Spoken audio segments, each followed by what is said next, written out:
الشیطان الرجیم بسم اللہ الرحمن الرحیم الصلاۃ والسلام علیک رسول اللہ وعلی اہلک واصحابک یا حبیب اللہ۔ ایران امریکہ کے حوالے سے جو مذاکرات چل رہے ہیں اس حوالے سے تازہ ترین اپڈیٹ لے کر حاضر ہوں میں محمد شایان رضا قاری۔ دوستو، مذاکرات کی شکل لیک ہو چکی ہیں اور یہ بڑی ہی بریکنگ نیوز ہے کہ العربیہ انگلش نے جو مذاکرات کی شکل لیک کر دی ہے، اور آپ کو پتہ ہے مذاکرات ایران اور امریکہ نے خود طے کر لیے ہیں اسرائیل کو بیچ میں سے ہٹا کر، اور اسرائیل جو ہے پوری دنیا سے جو ہے مذاکرات کے نکات مانگتا پڑ رہا ہے کہ یار مذاکرات کے نکات دو، ہمیں مذاکرات کے نکات دو، لیکن ابھی تک امریکہ نے بھی اس کو مذاکرات کی شکل نہیں دی ہے۔ لیکن العربیہ انگلش نے جو ہے مذاکرات کی شکل لیک کر دی ہیں، اور وہ بڑی خوفناک شکل ہیں اسرائیل کے حوالے سے، امریکہ کے حوالے سے۔ لیکن دوستو یہ یاد رکھیے گا کہ اگر ان شکوں پر عمل ہوتا ہے تو ایران کو فائدہ ہو سکتا ہے، لیکن شرط یہ ہے کہ ان شکوں پر عمل ہو، کیونکہ یہ جنگیں ختم ہونے کے لیے شروع نہیں ہوئی ہیں۔ میں آپ کو کہتا آ رہا ہوں کہ یہ جنگیں کبھی بھی ختم ہونے کے لیے شروع نہیں ہوئیں، تو اگر ان شکوں پر عمل ہوتا ہے تو ایران کو فائدہ مل سکتا ہے۔ تو یہ اس معاہدے پر اگر عمل ہوتا ہے، اور اگر اسرائیل اس معاہدے میں روڑے اٹکاتا ہے، یعنی لبنان کو جو ہے وہ حملے کرتا ہے یا غزہ میں وہ حملے کرتا ہے، تو یہ معاہدہ پھر برقرار شاید نہ رہے۔ شکل کیا ہے جناب کہ جو ہے یہ عہد کیا جاتا ہے، پہلی شکل یہ کہ یہ عہد کیا جاتا ہے کہ ایران اور امریکہ میں مکمل جنگ بندی ہوگی، اور دونوں ایک دوسرے پر نہ ہی طاقت کا استعمال کریں گے اور نہ ہی کوئی دھمکی دیں گے۔ دوسری شک کے یہ گارنٹی دی جائے گی کہ دوسری شک یہ ہے کہ ایران اور امریکہ ایک دوسرے کی سلامتی اور خود مختاری کا احترام کریں گے، اور ایک دوسرے کے معاملات میں مداخلت نہیں کریں گے۔ ایران تو کرتا ہی نہیں ہے، امریکہ بھی نہیں کرے گا۔ پھر پابندیوں کا خاتمہ ہوگا، امن ہرمز کھلے گی، ایران کی بندرگاہوں پر امریکی ناکابندی ختم ہوگی، ایران کے جو فنڈز ہیں وہ ریلیز ہوں گے آہستہ آہستہ، اور ایران پر سے پابندیوں کا خاتمہ ہوگا۔ 300 بلین ارب ڈالرز کی رقم ہے، جی بھائی، یہ 300 ارب ڈالر کی رقم ہے جو کہ ایران کی کنسٹرکشن کے لیے امریکہ فراہم کرے گا، پہلی چیز۔ تو یہ ساری صورتحال ہے۔ جمعے کو دستخط ہوں گے، جنیوا میں دستخط ہونے تھے لیکن اب مقام تبدیل ہو گیا ہے، تو یہ ساری صورتحال ہے۔ جمعے کو دستخط ہوں گے اور ڈیجیٹل دستخط ہو چکے ہیں، اب فزیکلی طور پر اس معاہدے پر دستخط کیے جائیں گے۔ تو یہ ساری صورتحال اب تک ہے، لیکن غزہ میں ابھی بھی حالات برے ہیں، اور ہم دعا گو ہیں کہ غزہ میں حالات جو ہے بہتر ہو جائیں۔ دوسری طرف اگر پاکستان کی بات کی جائے تو پاکستان میں مسجد رحمۃ اللہ للعالمین جو کہ ایک مسجد ہے، وہ تقریباً جو ہے 8 ماہ 7 دن سے وہ تقریباً سیل ہے۔ 8 ماہ 7 دن ہو گئے ہیں آج اس کو، اور وہ اب تک جو ہے نہیں کھل پائی یہ مسجد، اور جمعے بھی نہیں ہوئے، اور یہ جامع مسجد ہے، 5 نمازیں باجماعت ہوتی تھیں اور درس وغیرہ کا سلسلہ ہوتا تھا، وہ نہیں ہوا ہے۔ دوسری چیز یہ ہے کہ کچھ ہمارے دوست ہیں جو اسلام آباد میں ہیں، اور انہوں نے ان سے ہمیں انفارمیشن ملی کہ جب ابھی بجٹ پیش ہو رہا ہے تو قومی اسمبلی میں تمام MNAs اور وزراء وغیرہ ہوتے ہیں، تو انہوں نے ان سے کچھ معلومات اکٹھی کی ہے کہ تحریک لبیک کا مستقبل کیا ہو سکتا ہے، اور ظاہر سی بات ہے انہوں نے فلسطین کاز کو اٹھایا۔ اس کے علاوہ بھی ناموس رسالت ختم نبوت کا شکر ہے اللہ کا کہ کوئی مسئلہ نہیں ہے، فلسطین کاز کو اٹھایا، جس طرح سینیٹر مشتاق احمد کے ساتھ ہوتا رہا۔ فلسطین کاز میں وہ ڈی چوک دھرنا دینے جاتے تھے، پھر گولیاں چل کے 2-4 بندے شہید ہوتے تھے، پھر وہ اڈیالہ جیل میں رہتے تھے 15 دن۔ تو ویسے ہی لبیک کے ساتھ کیا جا رہا ہے۔ لبیک کا جرم یہ ہے کہ لبیک فلسطینیوں کی آواز اٹھا رہی ہے، اور انہوں نے یہ فلسطینیوں سے اظہار یکجہتی کے لیے احتجاج ریکارڈ کروانا تھا، تو امریکی ایمبیسیاں شاید ان کو یہ زیادہ مقدم ہے۔ تو یہ ساری صورتحال ہے۔ تو انہوں نے بات کی کہ لبیک کا کیا مستقبل ہے، تو انہوں نے کہا کہ لبیک کے مستقبل ابھی نظر نہیں آ رہا، کیونکہ کیونکہ یہ اسٹریٹ ہارڈ اسٹریٹ کے طور پر کام کرے گا ہے، یعنی کوئی بھی جو ہے بات کرے گا تو گولی چلائی جائے گی، یا کوئی بھی بات کرائے گا تو اس پر جو ہے دہشت گردی کا پرچہ دیا جائے گا، اور جو ہے اس کو یہ MP آرڈر کے لیے نظر بند کیا جائے گا، اور پھر وہ یہ سال تک نظر بند رکھیں یا یہ جب تک نظر بند رکھیں وہ ان کی مرضی ہے۔ تو خیر یہ تو 20 سال کی پلاننگ کر کے رہے ہیں، لیکن اصل پلاننگ رب تعالیٰ کی ہوتی ہے۔ تو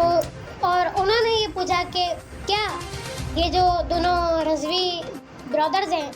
سعد رضوی انس رضوی، یہ بھی یہی اس فلسطین مارچ کی لبیک اقصی مارچ کی جو ہے سربراہی کر رہے تھے،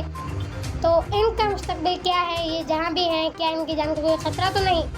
تو انہوں نے کہا کہ نہیں جی، جان کو ان کی خطرہ بالکل نہیں ہے، اور وہ جہاں بھی ہیں ظاہر سی بات ہے حکومت کی کسٹڈی میں ہے، حکومت مانتی نہیں ہے، یہ الگ بات ہے۔ انہوں نے کہا لیکن یہ جہاں بھی ہیں جانی طور پر محفوظ ہیں، ان کی جان کو کوئی خطرہ لاحق نہیں ہے حکومتی سطح پر کہ کچھ ایسا ہو کہ وہاں پر ان کی جان کو خطرات لاحق ہوں یا ان کو خدا نخواستہ جسمانی طور پر کچھ نقصان پہنچایا جائے۔ لیکن جب تحریک لبیک کا کچھ لوگوں سے جو ہے ہمارے کچھ دوستوں کی بات ہوئی، جیسے تو انہوں نے کہا کہ خدا نخواستہ میں یہ الفاظ کہتے ہوئے تھوڑا سا زگ بھی رہا ہوں کہ خدا نخواستہ ان دونوں بھائیوں میں سے کوئی ایک بھائی نہیں رہے، کچھ لبیک کے دوستوں نے ہی کہا ہے۔ تو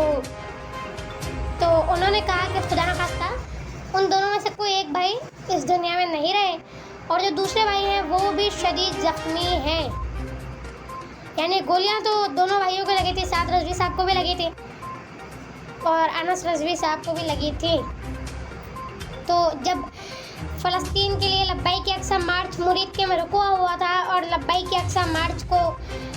ختم کرنے کے لیے آپریشن ہوا تھا اور اندھادھند گولیاں چلی تھیں، عاشقان رسول کو شہید کیا گیا تھا، اور لبیک اقصی مارچ کو ختم کیا گیا تھا کہ فلسطینیوں کے لیے کوئی اظہار یکجہتی نہ کی جائے، تو اس ٹائم پہ ان دونوں بھائیوں کو گولی لگی تھی، اور انہوں نے کہا کہ ایک بھائی شاید نہیں ہے۔ تو ہم نے یا ہمارے جو قریبی سورسز ہیں انہوں نے سوال کہ ایسے وہ کون سے بھائی ہو سکتے ہیں؟ انس رضوی خدا نخواستہ اللہ نہ کرے اس دنیا میں نہیں رہے، یا اللہ نہ کرے خدا نخواستہ سعد رضوی صاحب اس دنیا میں نہیں رہے، وہ جو ہے گولی لگنے سے انتقال کر چکے ہیں۔ تو انہوں نے کہا کہ اس معاملے تک میں پہنچ نہیں سکا ہوں، ہم دعا گو ہیں کہ لبیک کے جن دوستوں کو معلومات نہیں، کیونکہ یہ حکومتی کسٹڈی میں ہیں، تو جب دعوے نہیں ہوتے تو پھر افواہیں اڑتی ہیں، تو ہم دعا گو ہیں کہ دونوں بھائی محفوظ ہوں، سعد رضوی صاحب بھی یہ محفوظ ہوں اور انس رضوی صاحب بھی محفوظ ہوں۔ اور یہ ہم دعا کرتے ہیں۔ ویسے جب ثانیہ مرید کے ہوا تھا اکتوبر میں، جب لبیک کے اقصی مارچ کو ختم کیا گیا تھا، تو انس رضوی صاحب کے بارے میں یہ اطلاعات آئی تھی کہ انس رضوی صاحب خدا نخواستہ انتقال کر چکے۔ یہ ساری صورتحال ہے۔ تو دوسری چیز یہ کہ میں نے نوٹ کیا چند ہفتوں میں، چند مہینوں میں، یا خاص کر یہ جو ثانیہ مرید کے ہوا 8 ماہ 7 دن کے اندر، کہ ہماری حکومت کی فلسطین کے حوالے سے پالیسی بدلی ہے، یعنی فلسطین کے حوالے سے جس نے بھی آواز اٹھائی اس کو جس طرح سے دبایا گیا ہے، اس کو جس طرح سے روکا گیا ہے، اور یعنی جو جمیل بہرام اور جو پاک فلسطین فورم کے ذریعہ ہے یا جو لبیک کے ذریعہ ہے، جس نے فلسطین کی آواز اٹھائی، بڑے بڑے نام ہیں، سینیٹر مشتاق احمد سے لے کر سعد رضوی تک، جس نے بھی فلسطین کی آواز اٹھائی اس کو ایجنسیاں اٹھا کے لے گئیں، یا اس کو جو ہے دہشت گردی کا پرچہ کر دیا، یا جو ہے نظر بند کر دیا۔ تو یہ پالیسی بدلی ہے فلسطین کے بارے میں، اور یہ 7 ماہ 8 دن سے تو میں نے نوٹ کیا ہے۔ یہ جب میں نے اس حوالے سے کچھ اور لوگوں سے بات کی، ہمارے اور بھی دوست ہیں، تو نام نہیں لیتا میں کیونکہ مشکلات پھر آگے کھڑی ہوتی ہیں ان کے لیے، تو انہوں نے بھی کہا کہ یہ آپ 7 ماہ سے نہیں، یہ جو ہے 1.5 سال سے ہی، یعنی 2025 کے شروع سے ہی یہ پالیسی بدل گئی تھی فلسطین کے بارے میں۔ تو جو بھی فلسطین کے بارے میں آواز بلند کرے گا، آپ کو پتہ ہے کہ سینیٹر مشتاق احمد نے جب فلسطین کا مارچ کیا ڈی چوک میں دھرنا دیا تو ان کے ساتھ کیا ہوا، اور اب لبیک والوں کے ساتھ کیا ہوا؟ فلسطین کی آواز اٹھانے کے جرم کی پاداش میں اور 1000 سے زیادہ کارکن شہید، تحریک کے تربتر دونوں رضوی برادرز کو گولی لگی اور اب وہ لاپتہ ہیں، اور خدا نخواستہ جو ان کے بارے میں خبریں آ رہی ہیں جو میں نے آپ کو بتائیں، اور پھر ان کے رہنما قید اور پارٹی قلعدم، اور یہ سب ان کو اس لیے بھگتنا پڑا ہے کیونکہ انہوں نے فلسطین کے حق میں فلسطین کے حق میں آواز اٹھائی تھی اور لبیک کے حق سے ملین مارچ کیا تھا۔ یہ پالیسی کیوں بدلی اور کس طرح بدلی، کس وجہ سے بدلی، اس پر جو ابھی ہم تحقیقات کر رہے ہیں۔ تو اللہ سے دعا ہے کہ اللہ تعالیٰ سب کچھ خیر کرے، پاکستان میں بھی اور فلسطین کے مظلوم مسلمانوں کی خیر کرے، اور ایران، شام، لبنان، یمن، عراق میں جو مظلوم مسلمان ہیں ان کی بھی اللہ تعالیٰ خیر فرمائے اور ان پر بھی رحمت فرمائے، شہداء کے درجات بلند فرمائے اور زخمیوں کو جو جنت میں اعلیٰ درجات بلند فرمائے، آقا کے پڑوس میں مقام عطا فرمائے۔ تو اب تک کے لیے اتنا ہی۔ اپنے اس چینل کا اور اپنے آپ کا خیال رکھیے گا۔ اگر ویڈیو پسند آئی ہو تو چینل کو سبسکرائب کر لیجیے گا، ویڈیو کو لائک کر لیجیے گا اور کمنٹس بھی کر دیجیے گا۔ اپنی رائے کا اظہار کیا کریں کہ آپ کو اپنی رائے کا اظہار کیا کریں ہمارے کنٹینٹ کے حوالے سے